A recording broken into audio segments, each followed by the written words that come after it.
Hi, my name is Tony Farino. Meet the Portuguese superstar.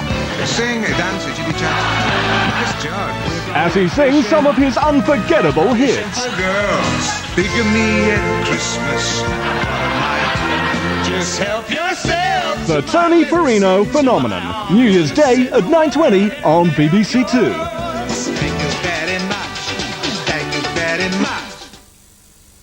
Films just don't get any more epic. Charlton Heston is Ben-Hur in 50 minutes. Before that, BBC Two joins the cast of what's arguably the definitive science fiction series for a special gala to celebrate 3 decades of Star Trek. Welcome to the 30th anniversary of Star Trek, celebrating 30 years of TX transmission, incorporating classic clips, star interviews, live performances, and lots of surprises. It's a birthday bash, but not as we know it.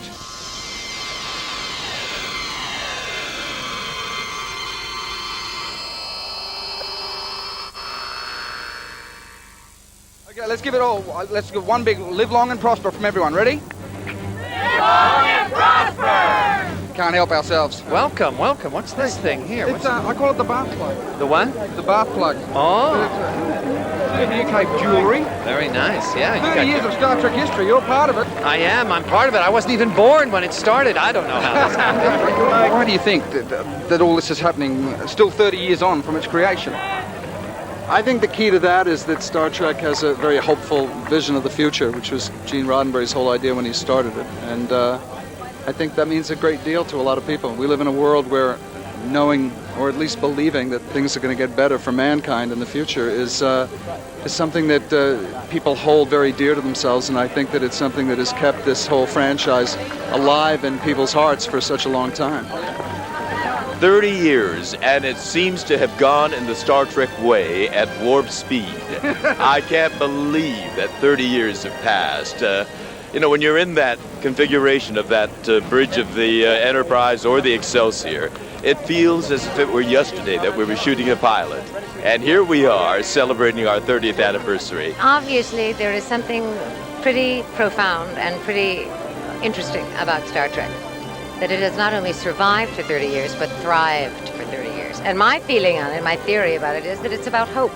It's essentially about hope, with an extension into the future, which is also, again, a tribute to man's imagination and to the better part of his spirit. It's a wonderful feeling. It's a feeling that, as I was telling somebody, it's kind of unbelievable that there's still this much love and affection around for all of us. It makes us feel awfully good to know that we left some sort of an impression for the youth of this country. Your husband, Gene, created this series. What would he think if he was here today? He would be so exhilarated. This would be the crowning blow of anything that he's ever endured in his life, and he would endure it with pleasure. This is spectacular. Boy, Paramount sure does know how to throw a party. They sure do. It's a wonderful, wondrous thing happening. And I feel wonderful to be here. It's just, I can't believe it's 30 years. It's like a click in time. Deep Space Nine has only been around for about 5 years. And so we're sort of the new kids on the block. We have another 25 years to go before it's a 30-year celebration for us. But to be part of this phenomenon, TV phenomenon, is a great honor. How does it feel to be part of all this 30 years of it? Didn't it go great? It's magic. It's brilliant, as we say in the homeland. It started about 100 years ago with Verne and Wells and people like that. It was the beginning of being able to actually look into the future, possibly look into the future. People would write about it, think about it. Now people write about it and you can watch it and then turn around when the television is off and talk to your friends and say, is this possible? Could we be there? Wolf, my man. Congratulations on the promotion. Thank you very much. It's about time after 7 years. If you don't mind. And any clues to the new movie? What happens in the movie? Oh, Borg. That's all I can say. Borg. Capital B for Borg. Buggery Borg. They wipe us all out and it's the last movie. Whoa! There it is! We heard it. They're all gone. I wasn't supposed to tell that. But at first, they're gone. Now Spiner. Was he here? Data, yeah. Oh. He reckons the whole crew there's no more Star Trek after we meet the Borg. Is that true? I'm not gonna go out on a limb like that. Oh, he has. Come on. I'd have a chat I today. know, though, but you don't have to. Doesn't even matter if you die on Star Trek. The precedent has been set. How does this all feel? I mean, we're talking a pretendy TV show here, Buzz. But you were out there, man. What is it? What is it about this? Well, it's nice to be out there and do the real thing, but it's also nice to see the fantasy stir the imagination of young people and move us away from the preoccupation with the present and start thinking about the future and what technology has in store for us. I wish I were on a long sea voyage somewhere. Not too much deck tennis, no frantic dancing, and no responsibility. Why me? I look around that bridge, and I see the men waiting for me to make the next move. And Bones, what if I'm wrong? Who's in charge here? Me, sir. How long is this going to take you? I don't know, sir. You know what's going on here? Yes, sir. No, I don't think you do. Let me explain it to you. If we launch and we're wrong, what's left of Russia is going to launch at us. There will be a nuclear holocaust beyond imagination. So it's all about knowing, Mr. Bossler. We have to know whether or not our order to launch has been recalled or not. The only way we're going to know is if you fix that radio. You understand me? Yes, sir. You ever watch Star Trek?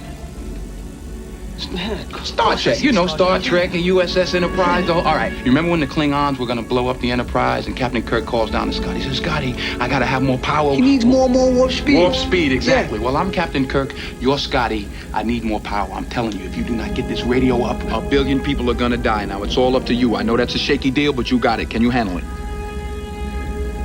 Scotty. Aye, Captain.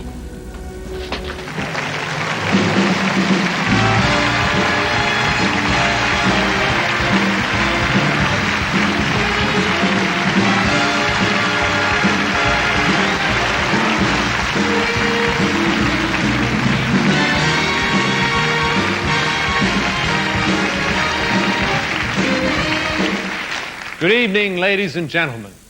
Good evening, Vulcans and Romulans. Good evening, Klingons, Bajorans, Cardassians, Betazoids, and silicone-based life forms. Whew. It doesn't matter if you're someone who's only seen Star Trek a couple of times, or if you're one of those who have an accurate, homemade Starfleet uniform hanging in the back of your closet. You do know who Captain Kirk is. You know who Mr. Spock is. And most likely there have been times when you found yourself in a jam and wished you could reach for that little communicator and say, "Beam me up, Scotty." Well, here we are tonight to celebrate the 30th anniversary of Star Trek and to see how the power of a single idea can become so important to so many millions around the world. We'll be taking a look back to great moments from Star Trek. We'll also find out about Gene Roddenberry, a man who proved that treating the audience like an intelligent species can really pay off. He used to say, we talked about things you couldn't talk about. Sex, religion, labor, hunger, world peace, all that stuff. And the marvelous thing was that it went right over the network's heads. But the 14 and 16-year-olds in the audience knew exactly what we were talking about. Captain of the Enterprise. That's right. Close to retirement?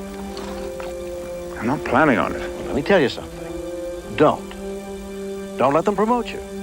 Don't let them transfer you. Don't let them do anything that takes you off the bridge of that ship, because while you're there, you can make a difference.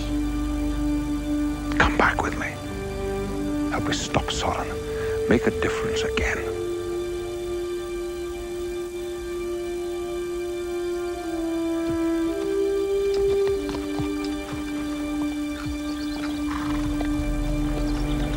Who am I to argue with the captain of the Enterprise?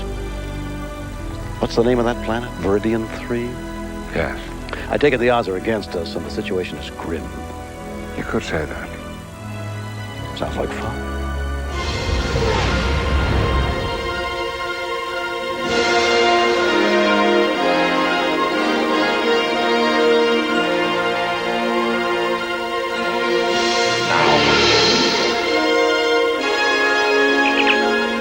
Enterprise. Com-app photon torpedoes. Place them on ready status. We're Starfleet officers. Weird is part of the job.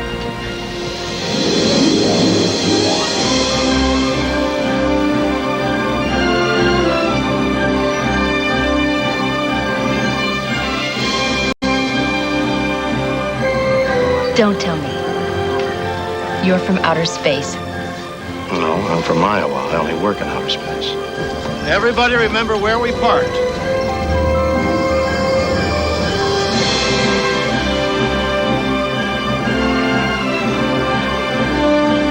Lock faces. They're locking faces. Ray shields. Fire! Helm Warp 1, engage!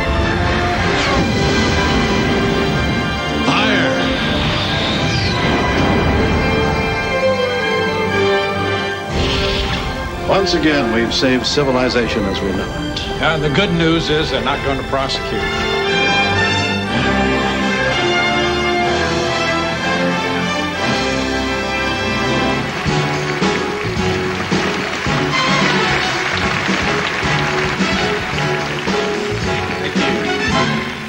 I'm a huge Star Trek fan.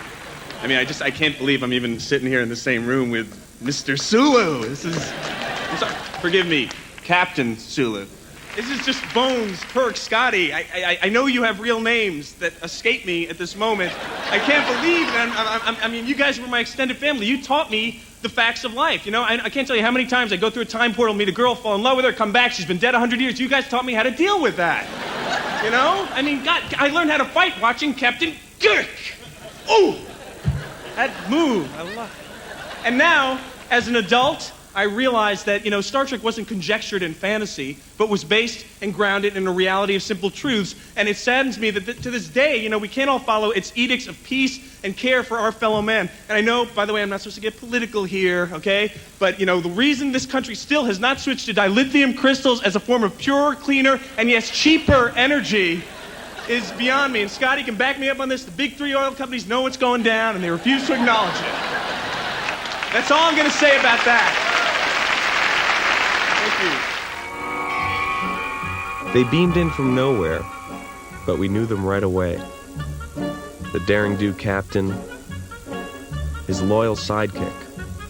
I cured it. The crusty, warm-hearted doctor. You're out in your Vulcan mind, Spock. And a Mr. Fix-It. 6.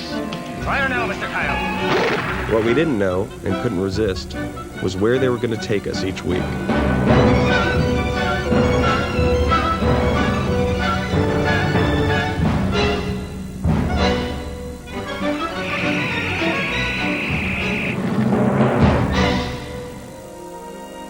In 1964, Lucy and Desi's studio was looking for new shows to peddle to the networks. When in walked a freelance TV writer with a quirky, offbeat idea. Gene Roddenberry pitched it as Wagon Train to the Stars, set in the 23rd century.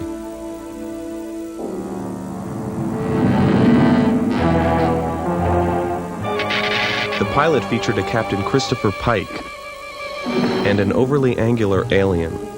You're not speaking, yet I can hear you. You will note the confusion as it reads our thought transmissions. All right, then, telepathy. Too cerebral, said the network. Give us more action.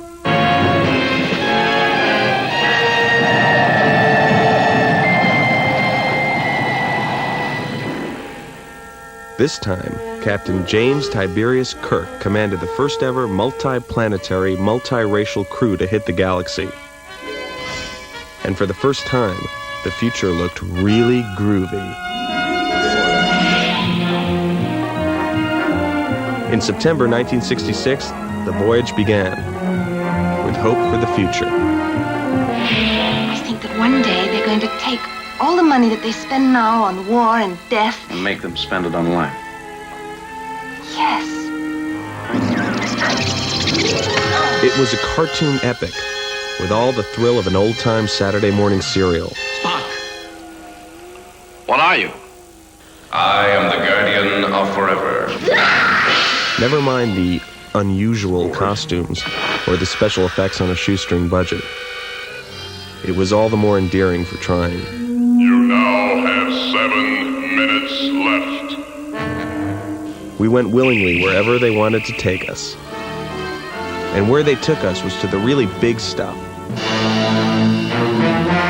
The H.G. Wells kind of stuff. With questions about time, morality, mortality, and our very existence. We have here an unusual opportunity to appraise the human mind, or to examine, in Earth terms, the roles of good and evil in a man. Nothing but trouble from the Nielsen's. Bad time slots, network disinterest, Romulan plots, whatever. The show just couldn't climb out of the ratings basement. Nearly 1 million pieces of pleading fan mail got the show a 1-year reprieve, but the network execs finally shut it down. Ladies and gentlemen, due to the low Nielsen ratings, we at NBC have decided to, unfortunately, cancel Star Trek. Set phases is stunned. Fire! Nothing's happening, Jim. I can't understand it. Oh, and look, boys, you'll do me a favor and return these things to the property department, okay? But there turned out to be an alternate, unexplored universe called syndication.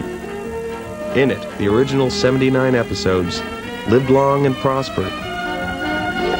Star Trek snowballed from a phenomenon into popular myth.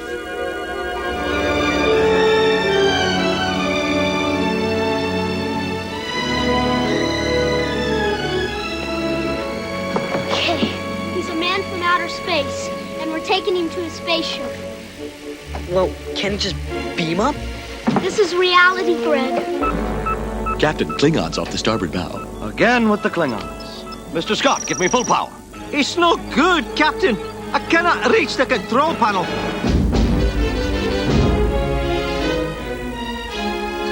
The myth was never far out of reach. It even became reality. In 1976, NASA paid its respects to Star Trek, naming its prototype space shuttle the Enterprise. 10 years after the original series was canceled, Star Trek the Motion Picture made its debut. Roddenberry's idea would be the cornerstone of 7 more motion pictures and 4 television series. In the Star Trek universe, there will always be another place to explore, another part of ourselves to discover.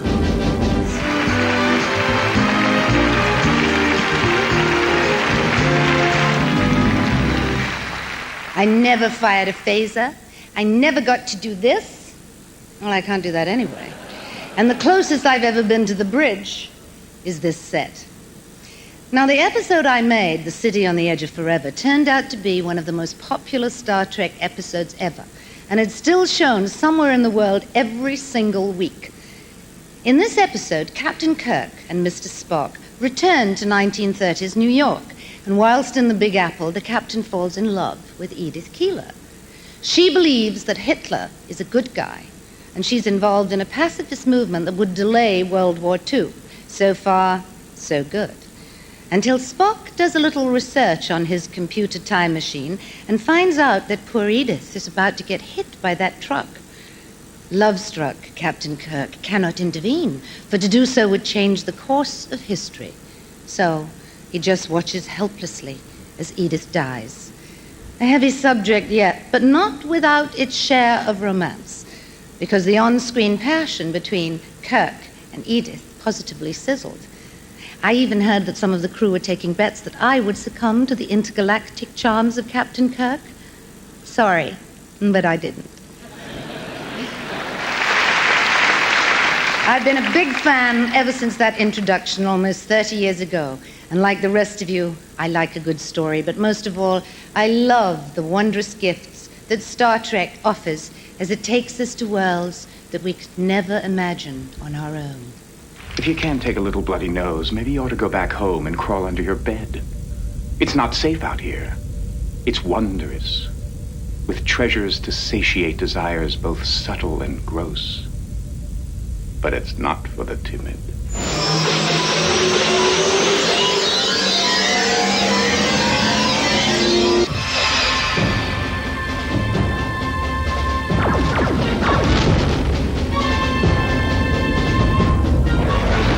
probing us? Someone's idea of shaking hands, maybe.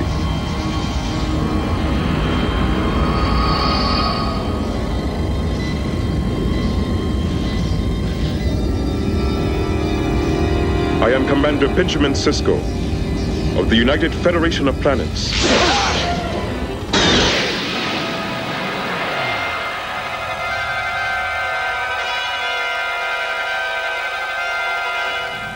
The duplicate atoms couldn't occupy the same point in space-time for very long before mutual annihilation. They'd both be destroyed.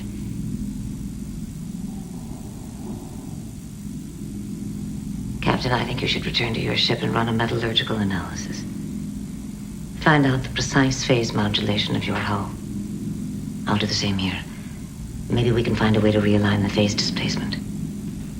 You're going to self-destruct your ship. What makes you say that?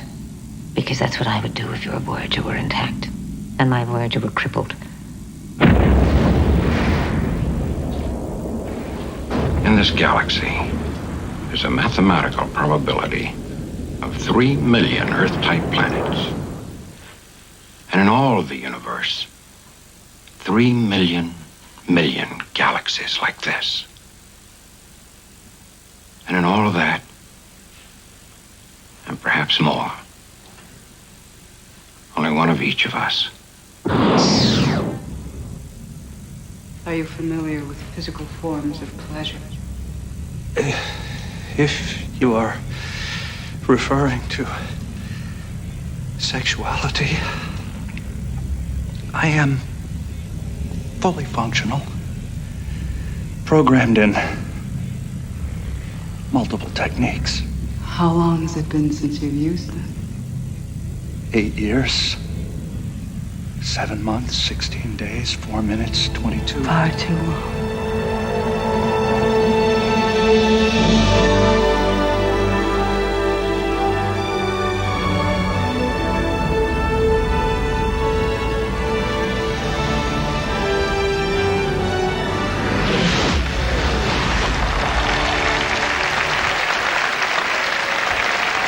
Captain's log, stardate 47259.3.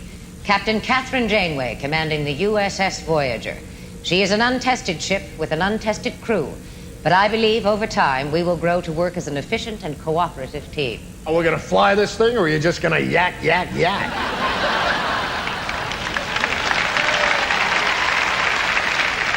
Captain, we're getting an order from Starfleet requesting we meet the Enterprise at Starbase 15. Helm, set a course for 11941 Mark 8. Well, sure, if you want to go the long way. Oh, no, we're not taking another one of your shortcuts. Last time we followed your advice, we went through a tear in the time-space continuum and wound up in ancient Pompeii. Well, we escaped, didn't we? Yes, and my brand new Romulan loafers were singed beyond recognition. People, I need your focus. Captain, we have an unidentified ship approaching at bloody hell. She's really moving. Commander, hail the vessel. Commander? Oh, in a second. Really? Is he cute? He's an Aldebaran? Commander. Aren't Aldebarians the ones with 4 tongues? Sounds like this Aldebarian is about to boldly go where so many men have gone before.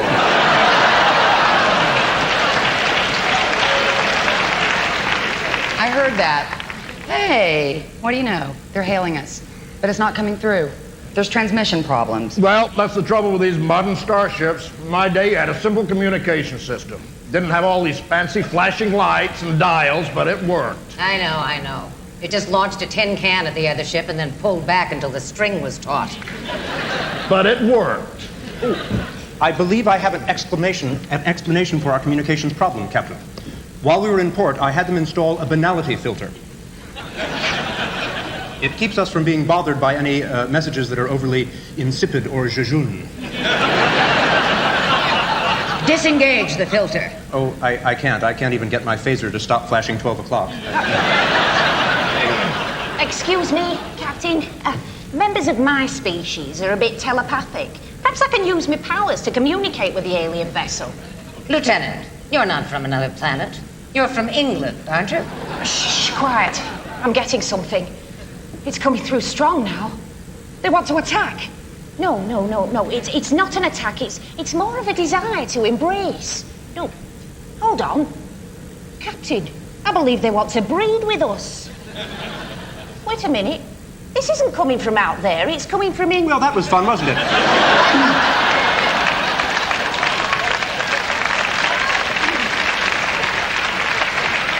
I'm sure the captain has another plan she'd like to try.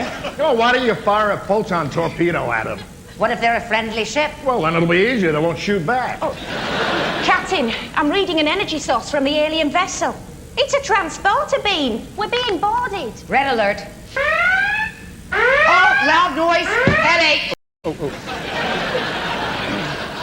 Captain, I'm not sure I'm reading this instrument panel correctly, but either we have a malfunction in our left turn signal, or there's an armed Klingon on board the turbolift.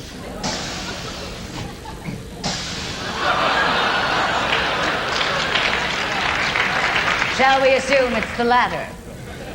Does this belong to you? Hey, be careful with the dog. Come here, boy. We found him on the Klingon homeworld. He was digging up azalea bushes, and we've just re-landscaped. Sorry about that. Will this take care of it? Well, yes. But next time it's intergalactic war, I vow we will destroy every molecule of the Federation. That seems reasonable.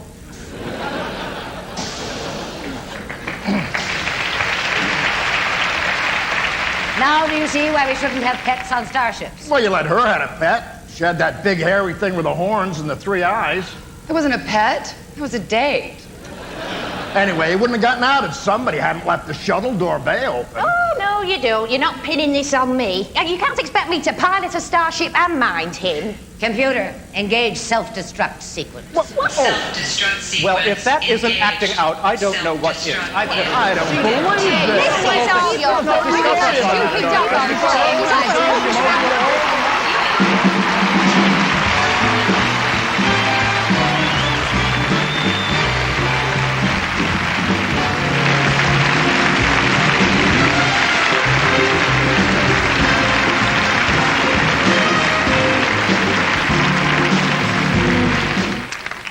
The universe of the 24th century is not an entirely friendly place. I mean, there you are, mapping a star system, minding your own business when suddenly, zap, somebody's firing at you. Who could it be? The Romulans, the Cardassians, the Ferengi, the Klingons? Well, actually, the Klingons are kind of friendly now, so it's not the Klingons.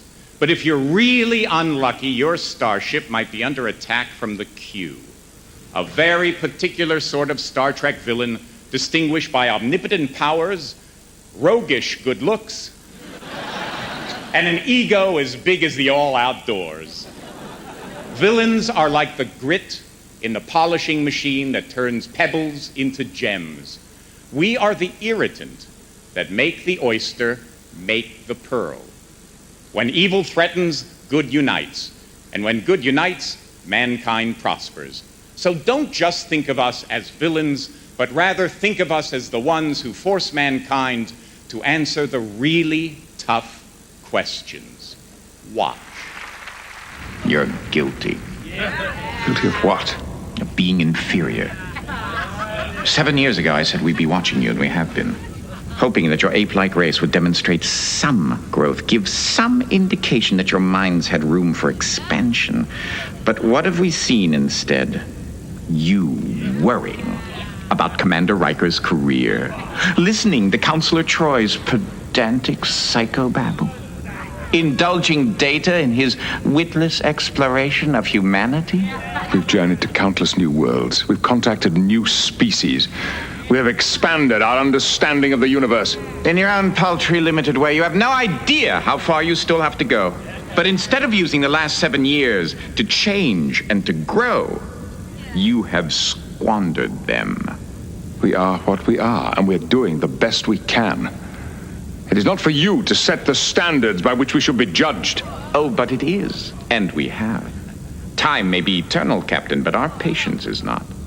It's time to put an end to your trek through the stars. Make room for other more worthy species. You're going to deny us travel through space? No. You obtuse piece of flotsam. You are to be denied existence.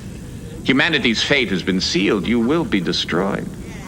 Q, I do not believe that even you are capable of such an act. I. There you go again, always blaming me for everything. Well, this time I'm not your enemy. I'm not the one that causes the annihilation of mankind. You are. Me? That's right. You're doing it right now. You did it before, and you'll do it yet again. What sort of meaningless double talk is this? He doesn't understand! I have only myself to blame, I suppose. I believed in you. I thought you had potential. But apparently I was wrong. May whatever God you believe in have mercy on your soul. This court stands adjourned.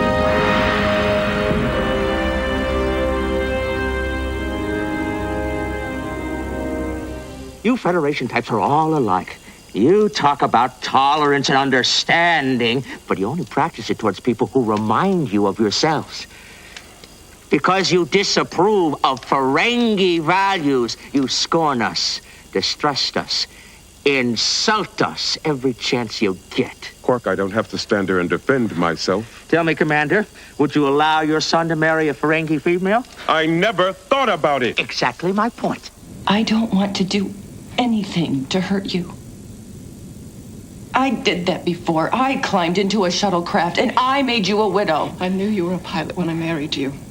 I knew the risks. I went into it with my eyes wide open. And what about now? Are your eyes open? Do you know what the risks are?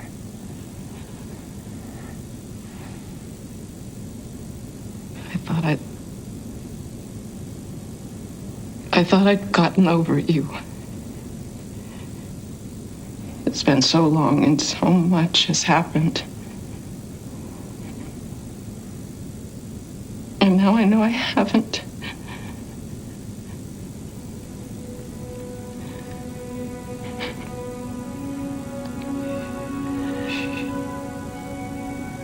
I've missed you. I've missed you so much.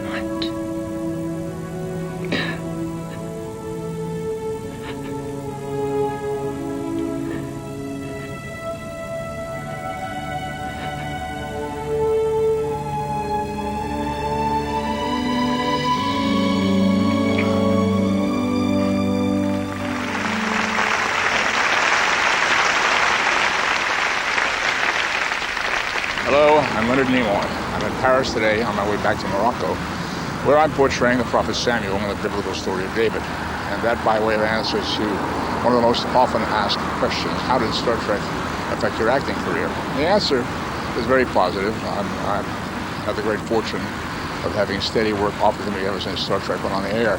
The other question about being identified with an alien is a little bit more complex and probably more interesting. I wonder why it is that, and I'm sure other people do, that these characters like Spock and other aliens in Star Trek have attracted so many fans and so many followers over the years. I have the feeling that these outsiders, these people who are not like us, these people who are different, in a way tell us something about ourselves. I think that all of us at one time in our lives have experienced being the outsider, feeling like everybody else knows what's going on. I'm not quite getting it. Everybody else knows exactly what clothes to wear, exactly what music to listen to, exactly who to hang out with, and I'm just not quite getting it. And I think in this respect, Spock and people like him speak for all of us and give us a sense that our true dignity comes from our own real sense of self-worth. So here's to Spock and all his fellow aliens. May they all live long and prosper. Row, row, row your boat gently down the stream. Merrily, merrily, merrily, merrily, gently down the stream. Merrily, merrily, merrily, merrily. Come on, Spock. Why didn't you jump in? I was trying to comprehend the meaning of the words. It's a song, you green-blooded Vulcan. You sing it. The words aren't important. What's important is that you have a good time singing it. Oh, I am sorry, Doctor. We'll be having a good time. God, I liked him better before he died. All right. Let's call it a night. What? I believe this beverage has produced an emotional response. Really? What are you feeling? I am uncertain. Because I have had little experience with emotion, I am unable to articulate the sensation. Emotion? I'll explain later. Ooh. Well, it looks like he hates it. Yes, that is it. I hate this. David, I think the chip is working. Oh, yes. I hate this. It is revolting. More? Please.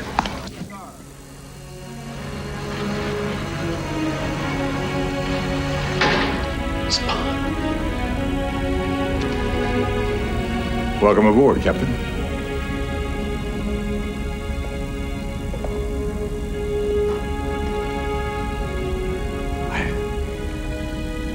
Thought I was going to die.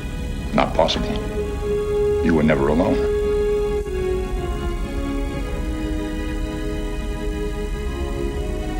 Please, Captain. Not in front of the Klingons.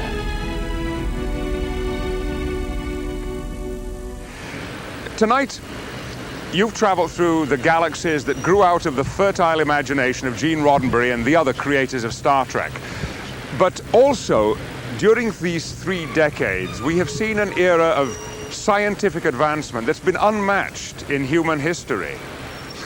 And if you think of the parallel adventures that have occurred in the real world of science and aeronautics, and that grew out of the realm of the imagination. Not far from this spot, a poet once wrote of the human aspiration that compels some men and women to write stories and others to fly away from Earth's gravity.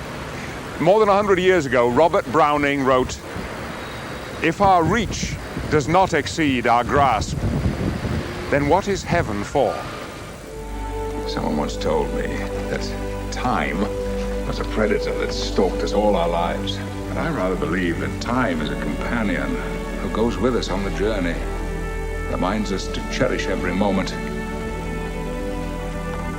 because they'll never come again.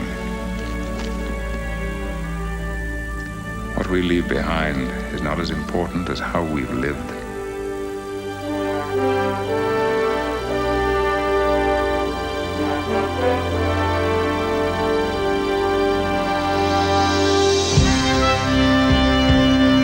I believe that this nation should commit itself to achieving the goal before this decade is out of landing a man on the moon and returning him safely to the earth.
After all, number one, we're only mortal.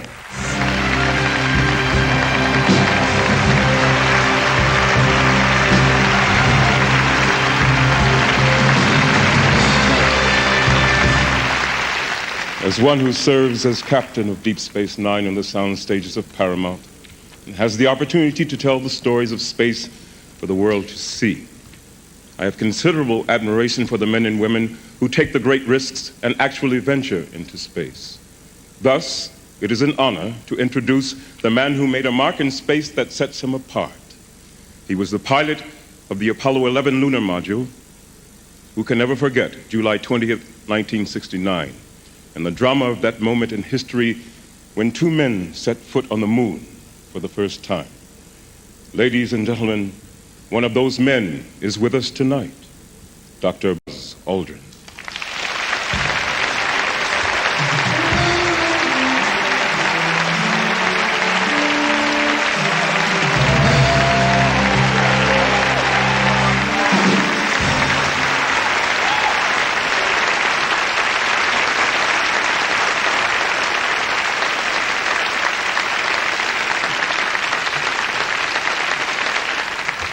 Thank you very much.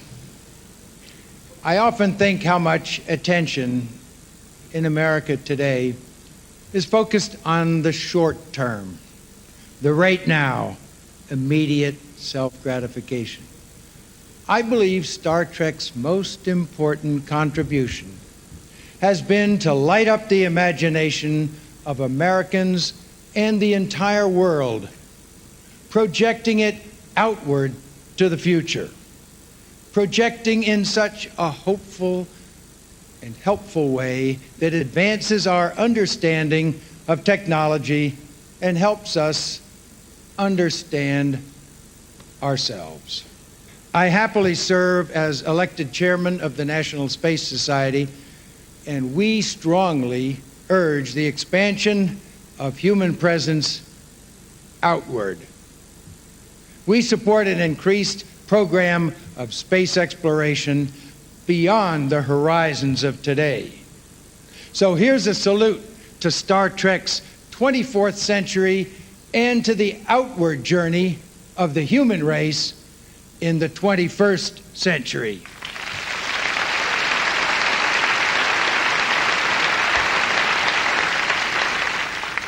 It's now my pleasure to introduce a valued colleague and fellow astronaut, Dr. Mae Jemison.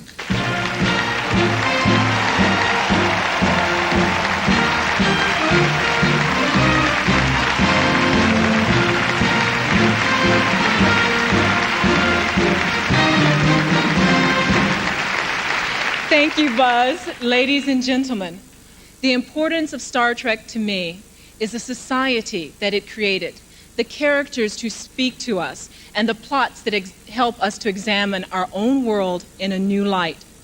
I was excited to have a small role on Star Trek, and it wasn't just to meet Worf, but really to underscore the connection between fantasy and reality. The creativity that brings about a Star Trek springs from the very same source as a creativity that searches for cures for debilitating illnesses or that launches a space shuttle. Our fantasies are the stepping stones to our realities. The better our fantasies can be, the better our realities can become. Star Trek is one of our very best fantasies. So it is with a sense of honor and camaraderie that NASA, the National Aeronautics and Space Administration, presents these flags flown in space aboard the Space Shuttle Atlantis and the Russian space station Mir to the crews of the starships Enterprise and Voyager and the station Deep Space Nine. It says, in recognition of your role in inspiring the bold spirit of exploration and helping us all see the tremendous possibilities for the future of humankind.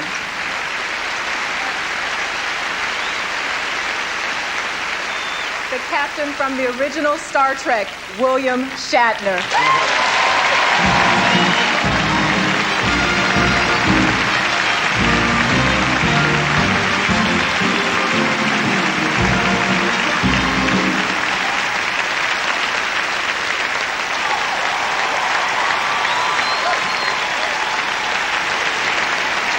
On behalf of NASA, thank you and congratulations. On behalf of all my colleagues, I want to say a heartfelt thank you to NASA and its administrator, Dan Golden, and to Buzz Aldrin. Buzz, I like a name like Buzz, don't you? Mae Jemison, and for this recognition to all of us. The destinies of NASA and Star Trek have been intertwined through the years, especially at the very beginning, when Americans would gather around their television sets and watch the rocket launches live. When the rockets would go up, our ratings would go up. And when the rockets crashed, we got moved to Friday nights at 10. The example of the astronauts, their courage and their discipline was always an inspiration to us at Star Trek, as well as to Americans everywhere. They taught us that there is nothing that mankind cannot accomplish. They aimed at the moon, and they reached it. We await journeys ahead to Mars and Venus and exploration vehicles going to the stars. So we thank NASA for all they have done and are doing, and we thank them, too, for that inspiration that has become the life support of so many lives, including mine, leading people in our profession and others into a variety of careers that would not have existed without NASA and Star Trek. So, NASA and Star Trek, live long and prosper. Good night.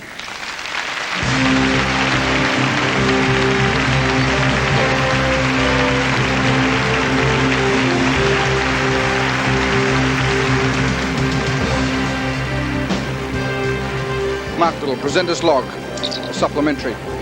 Just had a 2-hour televisual tribute to Star Trek, and now a galaxy of stars pour onto this New York street as we catch them. That was a fitting tribute, I think, to your father. Very tasteful, very great. I enjoyed it very much. I had a very good time. You know, it's kind of strange because we don't do these events very often, and when we do, it really hits you how big this Star Trek phenomenon is, you know? It's kind of sad for me. There's a feeling of nostalgia, which has elements of sadness to it. Yeah. 30 years is certainly a long time in television. It's grotesque, actually. Pardon me. That was a very good tribute, I thought, to Star Trek 30 years. Indeed. It was very well orchestrated, very well produced. I think it's certainly a memorable occasion. I'm very pleased to have been a part of it. This piece of material went to space. It went up with the shuttle, and it was on the space station Mir. It was on Atlantis and Mir. And when they said that, I actually burst into tears and had about 20 seconds to dry my eyes before I had to go up and collect it. I was very moved. You know, we all were kids and looked up at the moon and said, gee, I wonder what it's like if we look down on the Earth. And that's what we got to do on this show, and it was great. Excellent. You actually received a piece of material that's actually been into space. Oh, it's so fabulous. This has been in space, this flag. That's good. Isn't it fabulous? Yeah. And this is actually the sun coming up. That's what it looks like when you're up in the space. So that piece of material has been in space? That has been in space, unlike myself. So you've been running around for 10 years pretending you have? Exactly. And now I get a little bit of material. Now I finally have something that really was there, yeah. That was a thrill, and I was meeting Buzz Aldrin up there, you know, the man who walked on the moon, you know. There's an aura. He has an aura, doesn't he? He sure does. Seriously, I am very proud to be a part of a group of people who strive to treat people equally. An optimistic look to the future. Yeah, we must be optimistic for the sake of our children, don't you think? Oh, I do think. Yeah. I do. Our mission here comes to a close as we celebrate 30 years of Star Trek. And we look forward to another 30 years of Star Trek, beginning with the new movie, First Contact. Not much more for me to say now, but live long and prosper. Mark Little to Enterprise. Beam me up.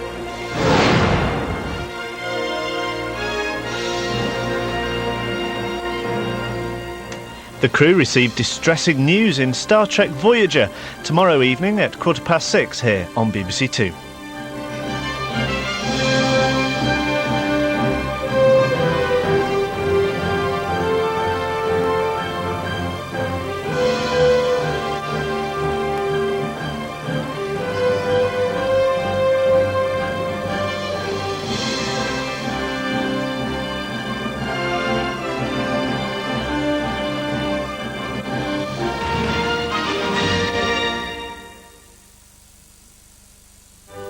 In Britain today, there's a unique group of animals.